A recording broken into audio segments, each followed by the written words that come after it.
Oh well, I had no luck at Woolworths finding cheap smoke alarms. The cheapest they had was $20. So when I was looking online, I'm sure I saw them for about 12. So not sure what's happening there. Maybe that was a previous week's special or something.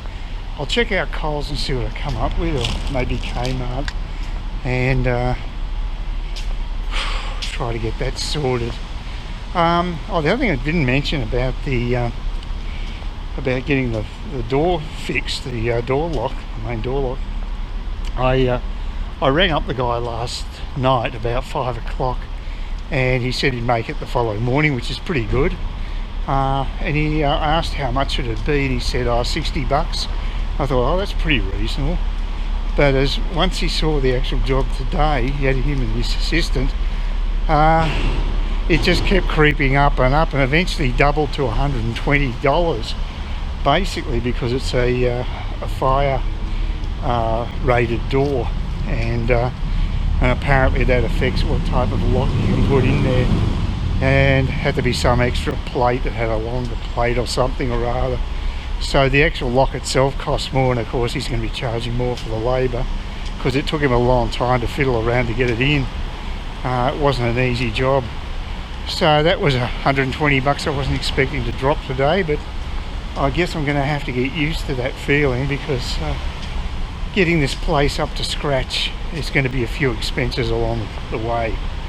I won't necessarily have to pay for the staging if it's a quick sale, but if it's not, then I'll have to, they'll be out of my own pocket, and there's a few other expenses as well. So oh yeah, I had an interesting day on the stock market. Yesterday was a horror day. It went down badly yesterday, but it's bounced back today. But the big surprise for me is, remember I told you about that milk stock called ATM, the one based in New Zealand, it's on the Australian Stock Exchange. I had an order in with them prior to the start of business today. Now, I didn't think the order would go through because I didn't think I had sufficient funds to actually place the order. But as it turns out, because the opening price was lower than the bid I put in, if you already had a pre-existing order in, it will go with whatever the opening bid between buyers and sellers is. And it took a pounding today because they had their results out. A lot of these results have led to stocks really dying in the arse. It happened to me with the MyX stock, which is it's a pharmaceutical company that sells to the US and what have you. They took a bit of a dip. I probably would have been better off buying those after they reported, because a lot of times, most times the reporting leads to a drop in price, I find. Sometimes it could lead to a big increase, but I wouldn't want to be banking on it. So my portfolio looks a lot better today, mainly because Telstra's starting to recover. That's my biggest stock. But yeah, it's very volatile at the moment, the market. Now, I still can make some good money out of A2M, but they've now dropped below $9 a share. So the base looked like it was about $10, and now it's about $8.50 I think they're down to. I think they've come back a little bit. They're coming back to $9 again, so it might be a good buy. But generally, after reporting, you'll find that there's 48 hours of pain, so we'll see what happens with them. But yeah, I didn't expect to get them. I was hoping to hold on to more cash, but I'm pretty well cash strapped now, so I'll have to wait until the end of the month, and then I'll take all the money out of an account that I earn interest on and transfer it into another one, and also transfer more money across to CommBank. I also got a call from Commonwealth Bank, speaking of them, yesterday, from the loans manager, the local loans manager in Cairns. She was going to pop round in person and see me. I presume they like doing that because they want to see the property you're living in, because that's my collateral. But she said no, we'll do it over the phone, because she was pressed for time. So she's going to call me Monday at 1:30, and we're going to discuss what the options are with getting a house. The main thing I need to do is reduce my credit card limit, which I never use. If I reduce that, then she thinks there could be some leeway for the for getting me a loan. So I'd have to hold on to a percentage of that loan amount for a while, because obviously CBA wants their pound of flesh. I guess on the bright side, at least I'm getting a return from CBA on the shares. So we'll see what she comes up with. If she can get me a lazy 100,000, that means I could actually go in and start seriously looking at places, and I'd have to sell some stocks, but hopefully they'll recover, because the reporting season's a bad time, because it's, like I mentioned just before, the prices of the stocks generally lower than just after they've had reports. They get very nervous, investors, and now I don't know, I'll actually just see what happens anyway.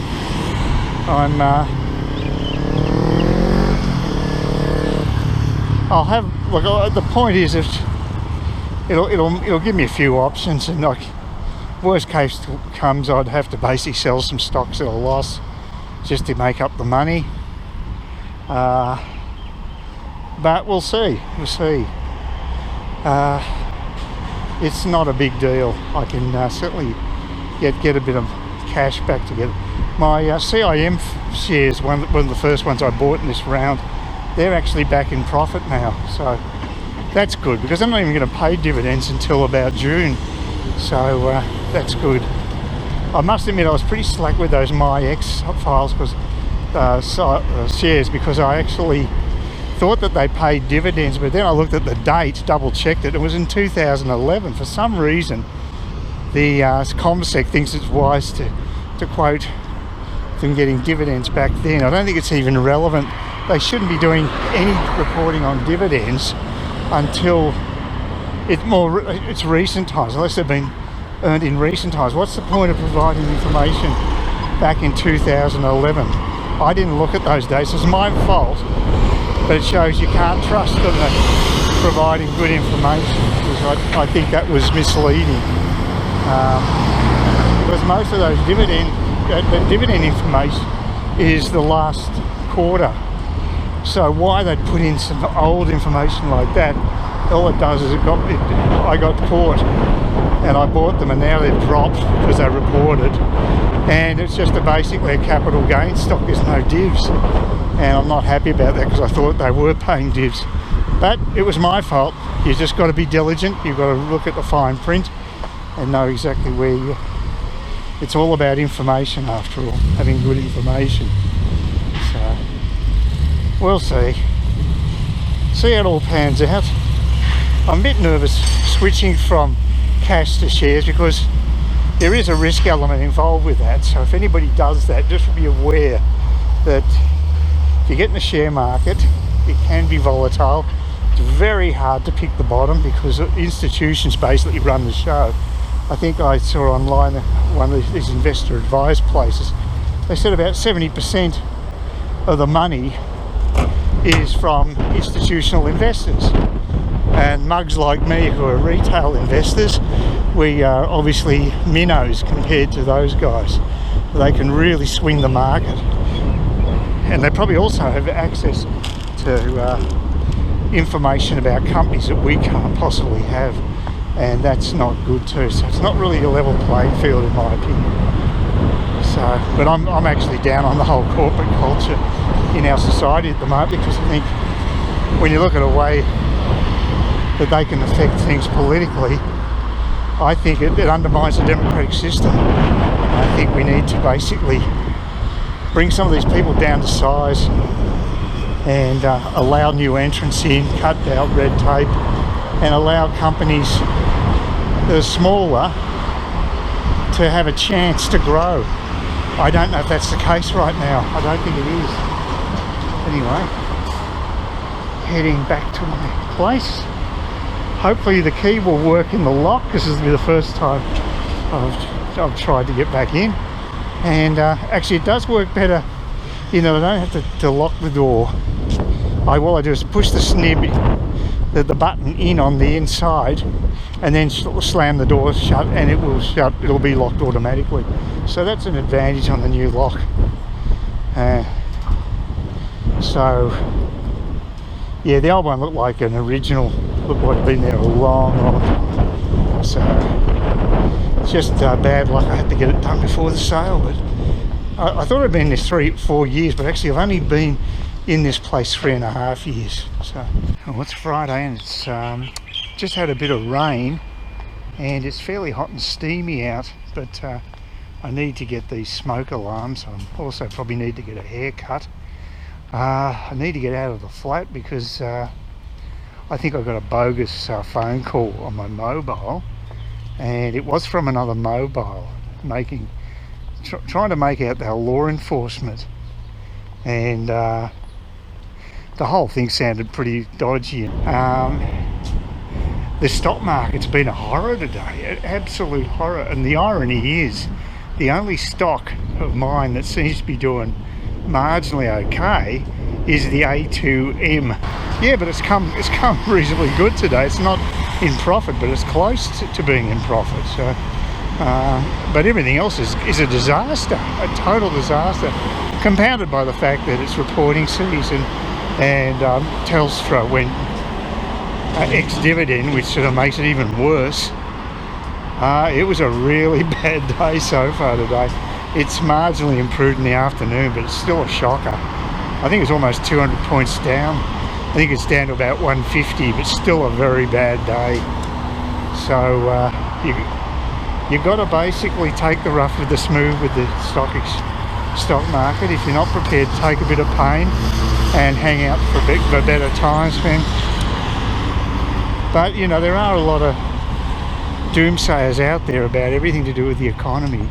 So, but you always do get them, even in good times. So I don't know how much credence you can put on that. But anyway, I'm going to head off to Coles, who supposedly have cheap smoke alarms, only about $10 each. So I'll get 3 of those and see if I can get my man Adam to install them for me. Oh, look, I've tried Woolworths, and I've tried both Coles and Woolworths for the cheap smoke detectors that are advertised online, and neither one of the outlets seem to have them. And I queried with the girl at one of the stacking girls at Coles just then, and she said, well, it's probably because it depends on the store, seeing we're in Cairns. You know, you don't always get all the choice. So I'm going to have to try Kmart, and if I have no luck with Kmart, I'll have to pay about $20. It costs me about an extra, I don't know, $8 or $9. Just money seems to be going out of my pocket so quickly at the moment. Selling a house is not good for your finances, I'll tell you.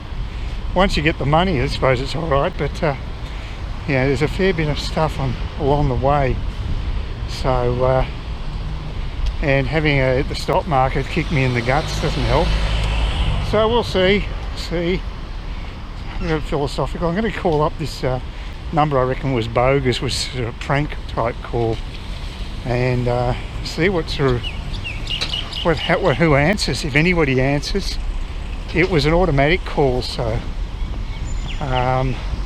all I know, it's a Vodafone mobile. Very suspicious in my opinion. It sounded legit when I first heard it, but the more I think about it, the less likely it is.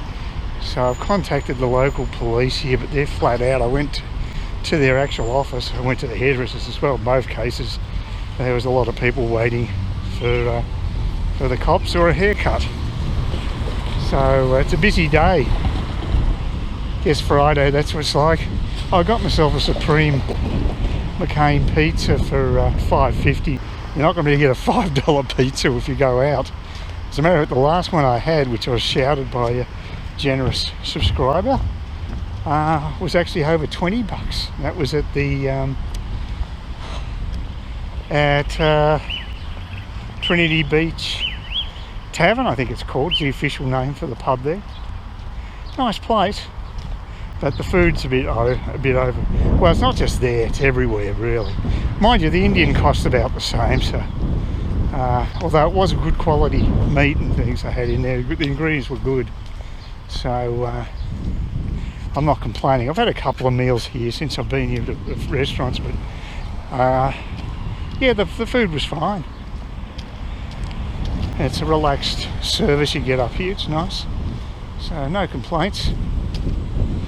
Oh, of course, the Vietnamese place had great service, but the Pho Bo just wasn't the same as Saigon. But, you know, just to be expected.